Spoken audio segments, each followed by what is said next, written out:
Live from New York, it's Ask an Engineer. Hey everybody, and welcome to Ask Engineer. It's me, Lady A the Engineer, with me, Mr. Lady Ada on camera control, broadcasting live from downtown Manhattan. It's where the Adafruit factory is. We do all our kitting and manufacturing and videoing and coding and soldering and shipping from this location in Manhattan for now. Maybe not for long, but till then.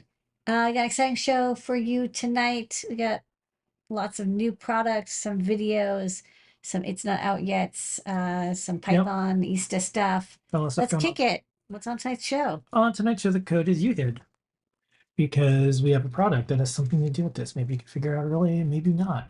10% in We'll the find Adafruit out store. eventually, yeah. 10% in the Adafruit store, off in the Adafruit store all the way till 59 p.m. And don't forget, USA free stuff. Did some live shows, including our show and tell, do a little bit of a recap. We got JP's product pick of the week, time travel, a little bit of news, things to look forward to. We got Adafruit Daily highlighting Python on hardware, 10,000 subscribers. Yay! Got some open source hardware products and guides and more and code, all things that you can use for whatever you want. New York City factory footage, some 3D printing. We got some new products. Got a little bit of top secret. We're going to answer your questions. We do that on Discord, adafruit.it/discord. All that and more on, you guessed it, Ask an Engineer. Okay, so I'm going to put the code in all the places in the chats so you can use it or lose it. That's the way these codes work. It's now in, let's see, all the places that we're broadcasting. Nice. And Look at you just posting. yeah, I got to do Using this your live post-it because we muscle. can't put the code up all the time. So what we do is we do it during the shows. What's a blaze?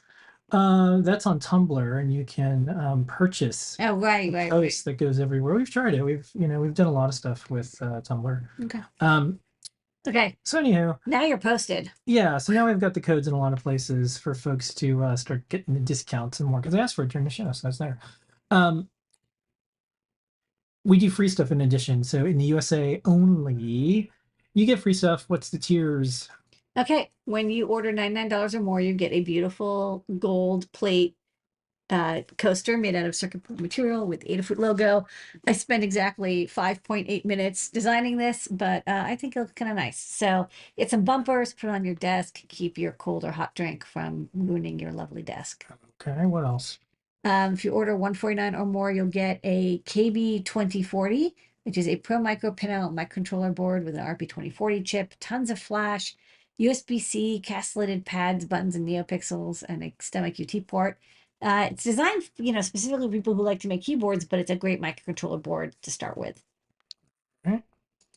For UPS ground shipping for orders 199 or more in the continental United States. And we still have Circuit Breaker Expresses. So order 299 or more, and you'll get one of these CPX boards all in one. CircuitPython, MicroPython, Arduino, Code.org, CS Discoveries, and some other stuff I probably forgot. Make code. You can start programming instantly without needing to solder or buy any tools. You can plug it into your computer, and it has like NeoPixels ready to glow. Okay. And then for the folks posting up questions, I'm storing them. So we'll get to those by the end of the show, or if there's a opening, we'll get to them sooner. So thanks for posting them up in Discord. Okay. We do live shows, and the show that we just did was show and tell. So Scott was showing some really neat BLE and Wi-Fi workflow with File Glider. Shepler was showing off streaming MP3s with a microcontroller, which is amazing and Yeah, remarkable. it's super cool. Liz showed off cool Adafruit IO project and being able to change the colors on this like LED matrix using, I think it was a pixel trinky.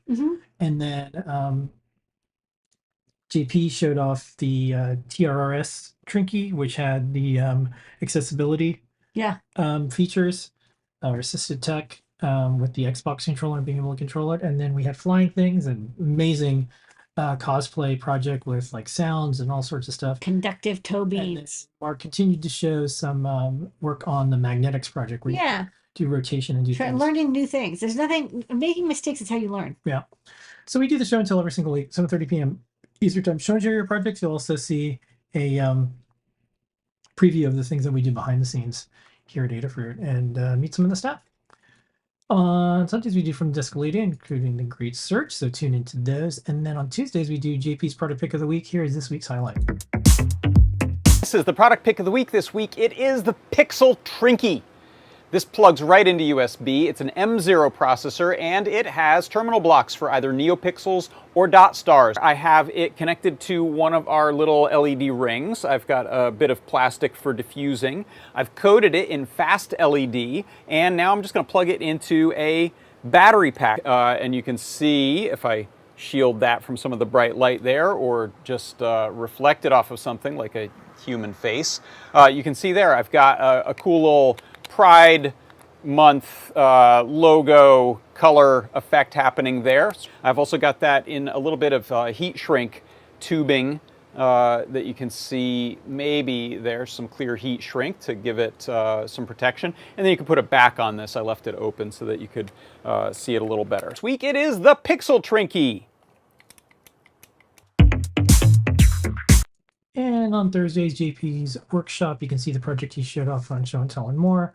And then this Friday, deep dive with Scott, you can learn about the BLE workflow using FogLighter more. And then next week, it's going to be Tim with deep dive.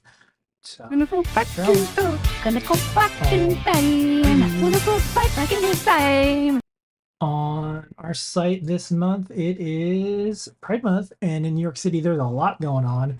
So check out our special section on our website. You can see some of the events. There's lots of stuff in New York City. If you're ever in New York in June, there's rainbow flags everywhere. People are having parades.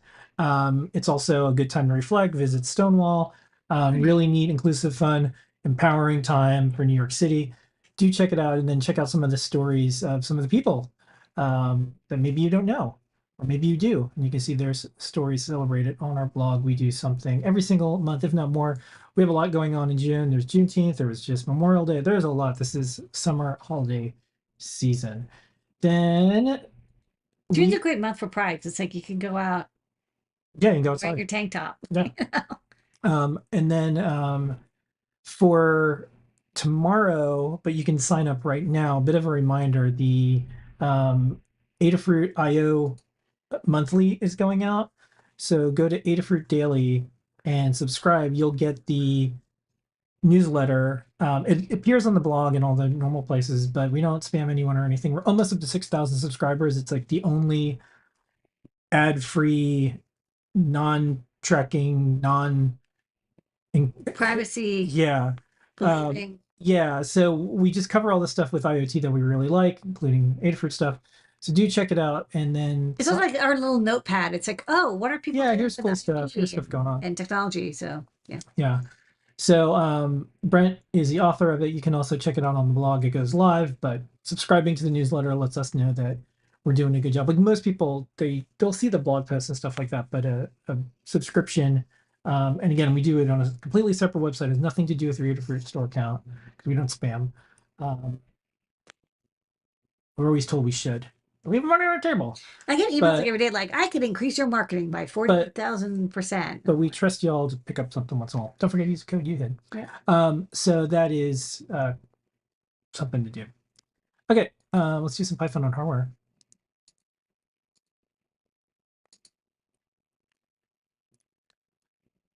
Okay, speaking of our newsletter, we went over the MicroPython stuff before, I believe, but do you want So to? last week, right, is like it was after the newsletter was released, but before the show, MicroPython 1.23 was released.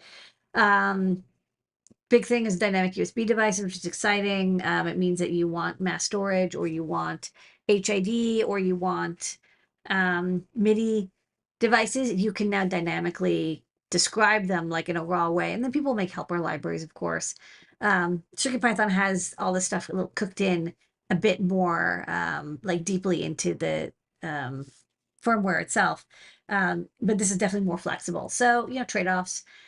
But the other thing I thought was really cool, to scroll down, was this there's this Arduino and MicroPython side by side on multi-core microcontroller, which sounds really cool. So I guess somehow they section off the RAM and they section the processors. And so chips like the RP2040, which has 2 cores, and the ESP32S3, which have 2 cores, um, and I think the RA4 also, the Renaissance, also has 2 cores or more. You can run Arduino code on the second core while 1.23 runs on the first one, and then you can send commands back and forth, which is kind of neat because a common issue people have and they want solutions to is, they love the speed of coding in MicroPython and CircuitPython. They love the flexibility, but they need a little bit of stuff that's done very quickly, and they want it done in C. Maybe it's processing some data, maybe it's bit banging some stuff, and it's like doing that in trying to remember the name of the assembly. Not zip, not Ziffer. I can't remember the name. It'll come to me in a second. But there's like a way you can like inline assembly. But it has to be like the particular assembly for that microcontroller. And it's of course like writing an assembly is like very challenging, especially when you're dealing with an ARM core where there's a lot of like busy wait states and registers are complicated. And if you want to actually use a peripheral, it's more challenging. Also, not all peripherals are supported in MicroPython. Maybe you want to use a CAN bus peripheral that isn't that has Arduino support but doesn't have MicroPython support yet. So you could communicate between the two and have one core running this Arduino, high speed C processing while MicroPython is how you do the fast iteration. So I think it's a really cool idea because if it works smoothly, you can, the only thing is you kind of have to spend a whole core on the Arduino code, but you can have that do your intense processing while your dynamic and reconfigurable stuff, and maybe you're like string management and buffers and JSON parsing, all the stuff that regular expressions, all the stuff that they do really well. You can maybe get the best of both worlds. So I'm excited to see how this comes together. All right. Well, we'll do a question now because has something to do with it. Would you be able to do this with CircuitPython and Arduino? I don't know. I haven't looked at it in detail because it just got released. We will be catching up. We do a catch up PR for releases, so we will not immediately. It's going to take a couple months. But we will eventually catch up to 1, 2, 3, and we'll try to include this AMP thing. But if it's part of the core that isn't shared, if it's part of the core and it's not, it changes CircuitPython core code. It could be a difficult thing to merge in. So for now, I think if you want to experiment with it, definitely do CircuitPython, do MicroPython instead. Cool. All right. Delivered to your inbox every single week. Get at adafruitdaily.com. All right, let's do some open source hardware, and that's our guides and more. Lady Ada, what's on the big board this week? Okay, we had a lot of stuff this week. Last week had like had like only 2 little guides. This week had a lot. We got the Dune Worm Thumper from Known Pedro. This is cool because it's a little it has a vibrating vibrating bone conductive, but it's also like a surface transducer to make the rumbling sounds, and then it's got the physical effect from a servo. So great use of the servo plug on the prop maker wing, prop maker feather, because we hadn't used it yet. This is a good it's a nice all-in-one project. The RGB LCD shield for Arduino got updated. It now comes with a lot of the parts surface mount soldered on already, so it's much faster. So we just updated the tutorial to have pictures and the new hardware files. Otherwise, it's code and pin compatible for the most part. Added 2 more product guides for last week's products. The TSMP 9600 is an IR code learning receiver, which means that it receives infrared remote signals but doesn't demodulate them. So you get the carrier signal. So if you want to know if it's 25 kilohertz or 38 kilohertz standard or 56 kilohertz, some Sony devices are 56 kilohertz, you get that carrier frequency, and then usually you have receivers that actually do the demodulation, and you can decide which receiver you want to use if you want to allow any remote control to work. So it's a little bit of a weird thing, but I saw that Chris Young used it for one of his infrared duplicating projects, and so I was like, oh, this is like a modern and like an up-to-date version of that sensor chip. Thought it'd be cool to have in the shop since we're doing so much IR stuff. The Pixel Trinky, this is, plug into USB and you're immediately no solder, ready to go with NeoPixels or dot stars. You can drive hundreds of them, or even thousands if you have an external power supply. Thanks to just like a little board. It can also just plug into a USB battery pack and it's standalone. Inexpensive, easy to use, very durable, and you can code it in CircuitPython or Arduino. Liz wrote a great guide with a lot of demos, including an IoT demo using your computer to get data from the internet, displayed on the NeoPixels. We might do some more later, but just a very easy way to get your lights connected to your computer. And also, Liz wrote a demo for using Windows 11 dynamic lighting protocol. I don't remember the name. It's very generic, but basically built into Windows 11 is the ability to control LED colors. And now this board is like you can have it be a compatible peripheral. JP did a project with some of our brake beam sensors, the optical sensor drum track sequencer. So just like making a little physical drum track loop. That's like a physical loop. And then Erin is playing with these cafe lights and got them working and just posted some hints on if you want to have addressable outdoor cafe lights, instead of just the boring, it's like a warm white light, you want it to change colors or maybe animate. She can get you started right there. And then we also have our guides in the playground. So these are ones that you can post up yourself. We don't do anything like forcing people to log in to see all the steps. There's no ads. It's a curation feature where we could see if Adafruit team have seen it. A lot of people are putting their projects on here. Here's a tiny plaintext MIDI sequencer for SAMD21. Check out the code. This is pretty cool. It's a neat project, and can use a little CMD trinky. Yeah. So this is cool. We have hundreds of guides here already, and it's a safe place to share wonderful Adafruit community projects and more. So do check it out. We're adding more stuff. We have search now.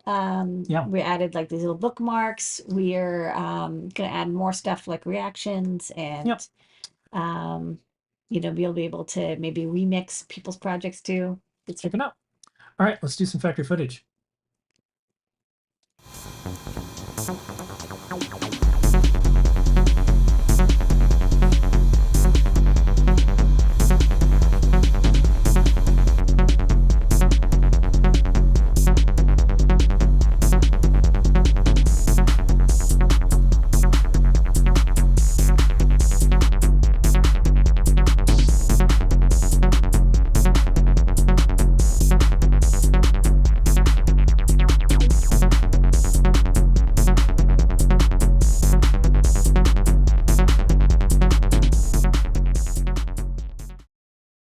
All right, that was factory footage.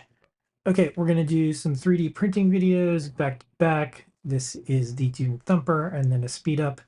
And then after that, we'll make sure you get the code, and then we're gonna do some new products. Take it away, Pedro. You can summon your very own sandworm by building this prop replica of the Thumper from the Dune books and movies.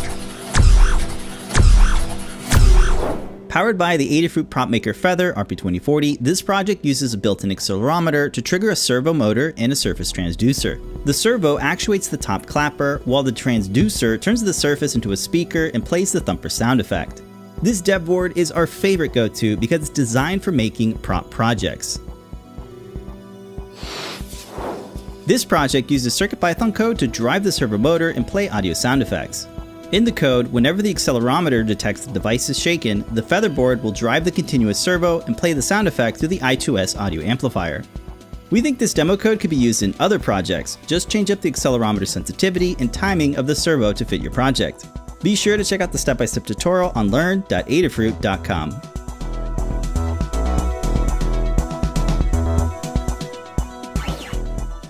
You can get all the parts to build this project, links are in the description. The Thumper parts are 3D printed in black PLA filament using support material.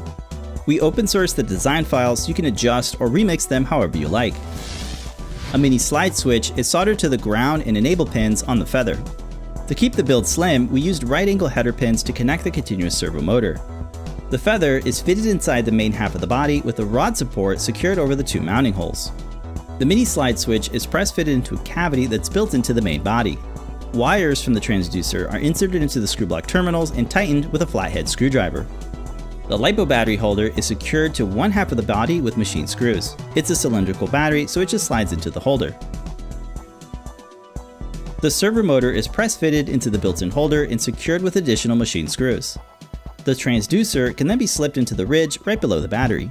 With the main components mounted, the battery can then be connected along with the servo.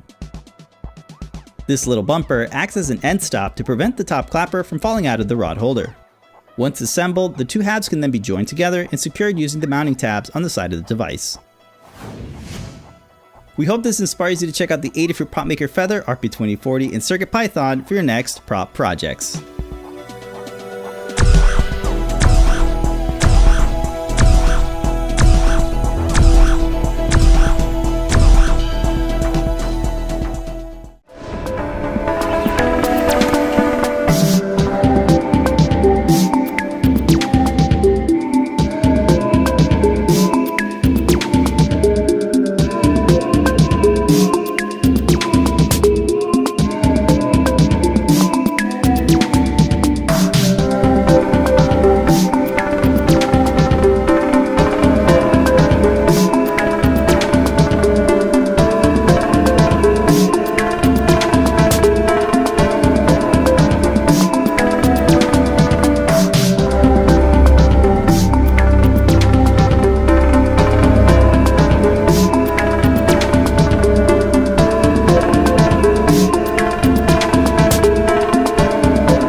Alrighty, and that was our 3D printing segment this week.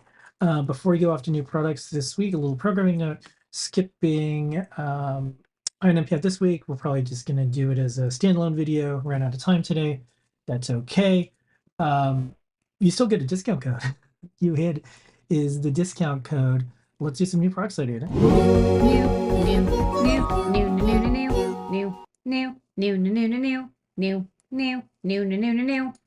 We're selling black holes. Okay. Yeah. No, well, this is cool. This is a very high contrast touch screen. Just to show you, this is a coin. So, because this could be any size. This could be. I know. It's like you can't tell. Be Jupiter size. I have a demo that I can also show. Yeah. So, it's a round touchscreen. Yeah. So if you go to the overhead, I can show this really fast. So this is a Xiao round touchscreen with a 240 by 240 capacitive touch display.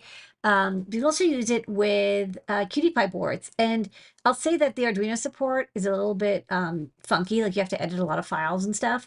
But we do have a CircuitPython demo we put in the newsletter a few weeks ago. And then I just wrote a quick demo that just displays some cute cherries. Oh my God, they don't look very red. Well, they're nice and red in person. When you touch, these little cherries showed up. Boop, boop, boop, boop, boop. So capacitive touchscreen over I2C, SPI 240 by 240 touchscreen over the other pins. There's also a micro SD slot here. Real-time clock with, you can plug in a battery for optional long-term timekeeping. On-off switch, you can turn the whole thing off, back on.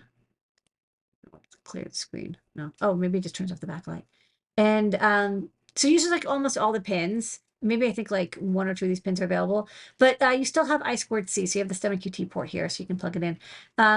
Only thing I will say is because you have to use CircuitPython, it will not work great with the SAMD21 QT Py, but I'm using the RP2040 and I think the ESP32s would also be great.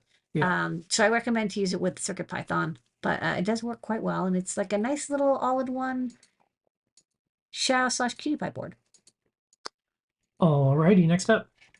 Okay, this is something I built for myself, but I thought maybe other people may also use it. It's basically like these are sometimes called like USB condoms, although this is a little bit different in that you can turn on and off any of the 4 lines on a USB connection. So you have power, data minus, data plus, and ground. And on one side is a USB-A socket, and the other side is a USB Type-C socket. And so you can put this in between a connection. So maybe I'll show that on the overhead. And you can also use it for other stuff as well. But like you would plug this side into your computer, and then you can plug, any device you like onto this side. And then you can decide which connections should go through. So in this case, all of them are on. This is the on side. But like if I don't want the data pins, I just turn those off. And then if I want to do data monitoring, sorry, I want to do data, but I want to have power monitoring because I'm doing some sort of low power stuff. You see, I turned off the 5-volt line. I picked these very nice, pokey dip switches that are also nice and easy to switch. So you can turn off ground, either of the data pins if you want to disconnect one for some reason. For 5, so if you want to measure height side, you can do that. Or if you want to measure the low side, disconnect ground. And then you have 2 sides. These pins connect to the right side and these pins connect to the left side. In this case, I'm actually testing this USB plug. So I soldered that in because I was like, oh, I want to test, connecting it to either side. And I was just doing some experiments. Which is another thing, if you want to just like, have access to the data pins as like a breakout to either USB host or USB client. This will also work. It has the 5.1K resistors.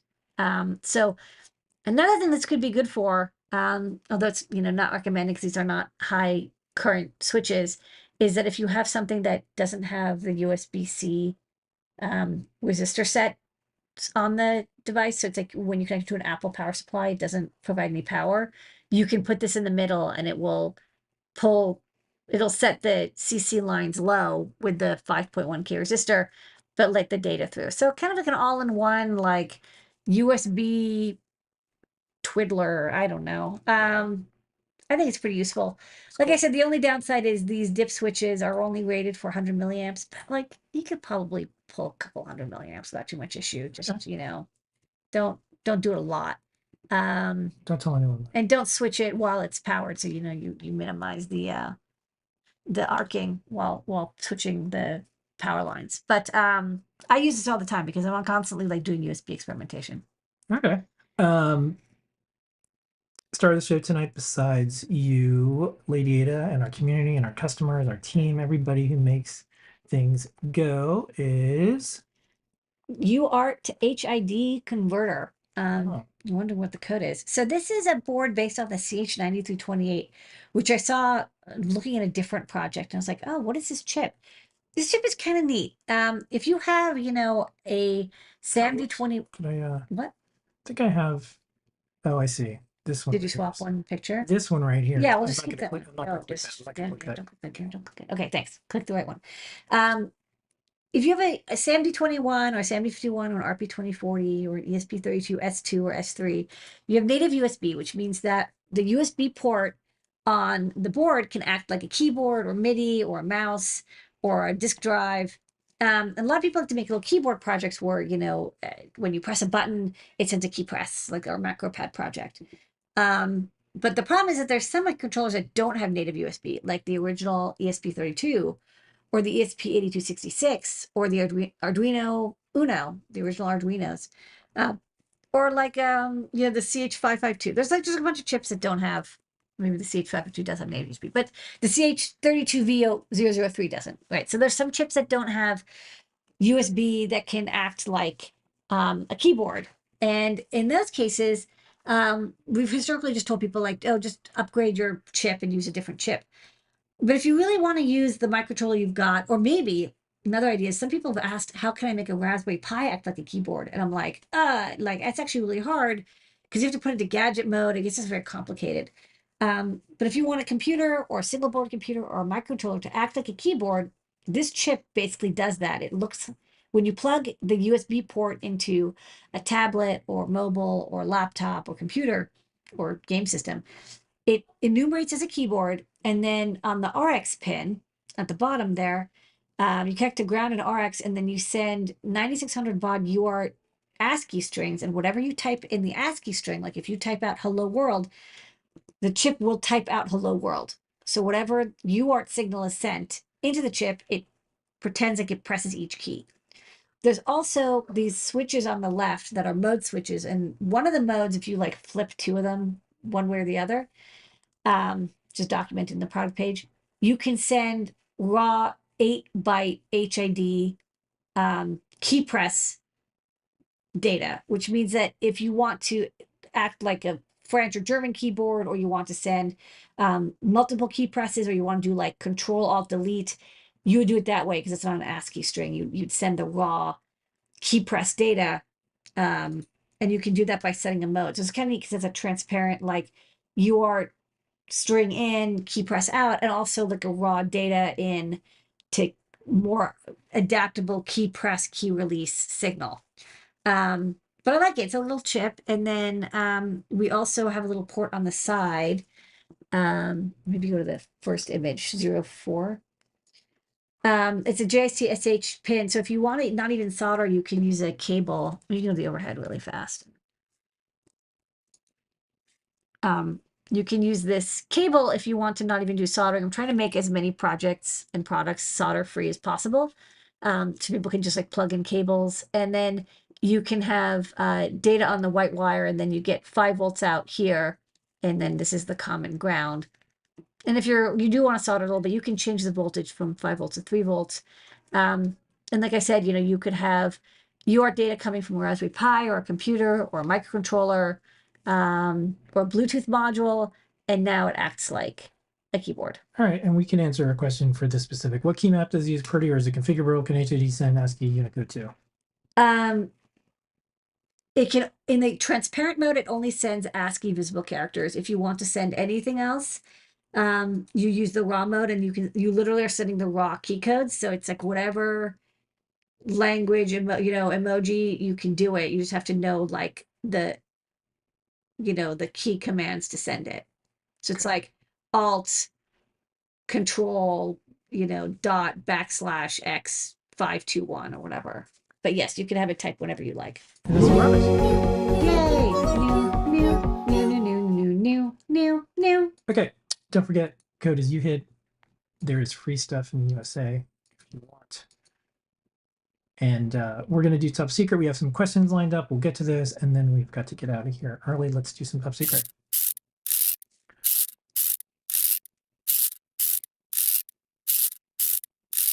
From the vault, 2 videos. All right, Lady Ada, what's this? All right, I'm having a nice cup of tea, and also at the same time testing out a new breakout board I made. This is the DS2484. Yeah, this is an I2C to one-wire converter. So one wire is this bidirectional system for communicating data and also providing power for some low-power components, often used for like switches, EEPROMs, and some temperature sensors like the DS18B20 as shown here.